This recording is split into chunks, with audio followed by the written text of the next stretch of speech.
Final Fantasy VII Rebirth is a lot of things. Right from the start, it exists simultaneously as a sequel, a remake, and a commentary on one of the most influential video games ever made.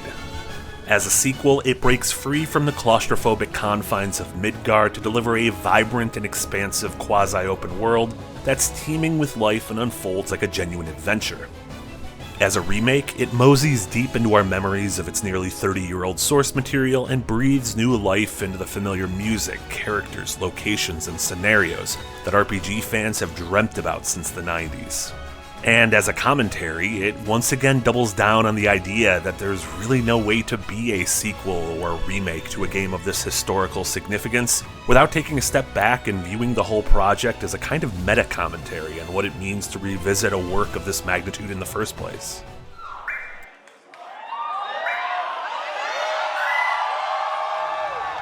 But while it is all those grand ideas and so much more, as I rolled credits after over 75 hours in this adventure, it became clear to me that the game is also something much cleaner than those things, something much more fundamental. Because at its core, Final Fantasy VII Rebirth is simply a family drama, and an absolutely triumphant one at that. Rebirth picks up where 2020's remake left off, the gang escaping the sprawling megalopolis of Midgar and pressing on across the planet in search of Sephiroth. It follows the structure of the remainder of Disc 1 of the 97 PS1 original, but injects every single beat with life, depth, and most importantly, heart. That thematic sense of family isn't just something found in its story.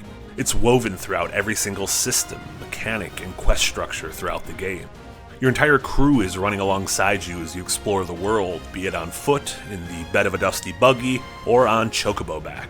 Characters will banter with one another, comment on the history of a given location, and provide flavor to wherever it is you're exploring.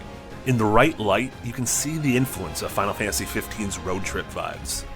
This motley crew grows tighter as the journey continues, and Square does an excellent job of setting time aside for every combination of character pairings to help color in new shades of the various dynamics.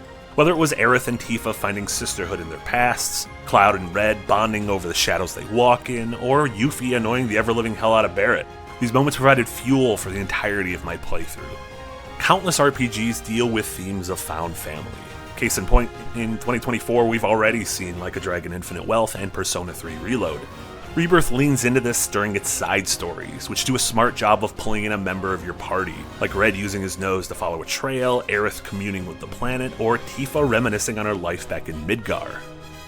While it's nice to help out random NPCs across the world and get a little gil for doing so, deepening Cloud's relationship with the party is what made me want to tackle each and every new side quest I stumbled upon. It also helps that Rebirth still wears the original's crown as the king of the RPG minigame, keeping things fresh at every turn. Familiar staples like Chocobo Racing are joined by newcomers like Queen's Blood, a world-spanning collectible card game that houses its own strange secrets and gives the iconic Triple Triad a run for its money. This sense of camaraderie extends into battle as well. I found myself constantly shuffling my 3 active party members, relying on folks who make sense at any given moment in the story. The new synergy attacks don't just showcase the bombastic personality and fighting style of each character, but provide tangible evidence of the deepening bonds created within this family. These people truly love each other, which makes their heroic triumphs and heartbreaking tragedies all the more impactful. But it's the journey that the crew goes on that really makes the whole thing sing.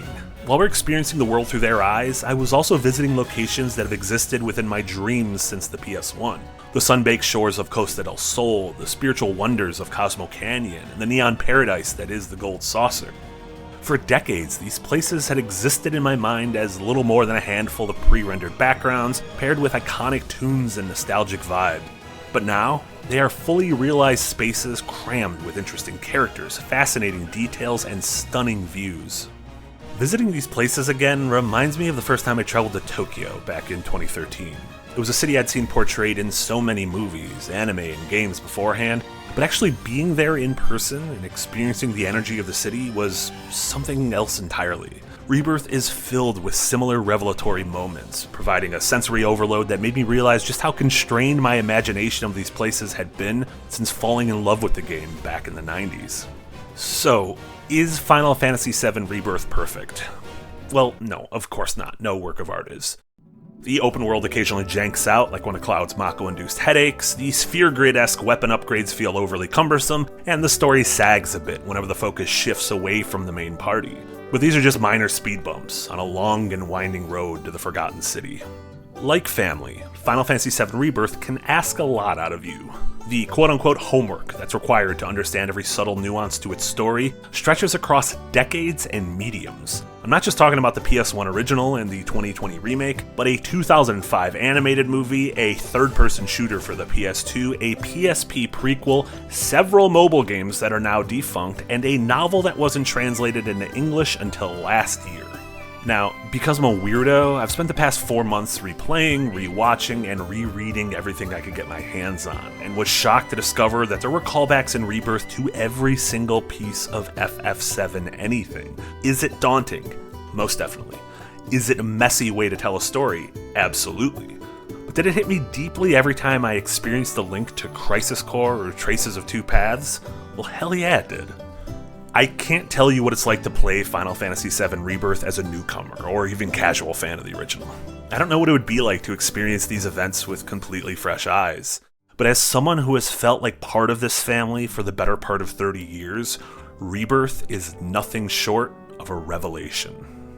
It's written all over your face. Trust me, crying does wonders. You really ought to try it.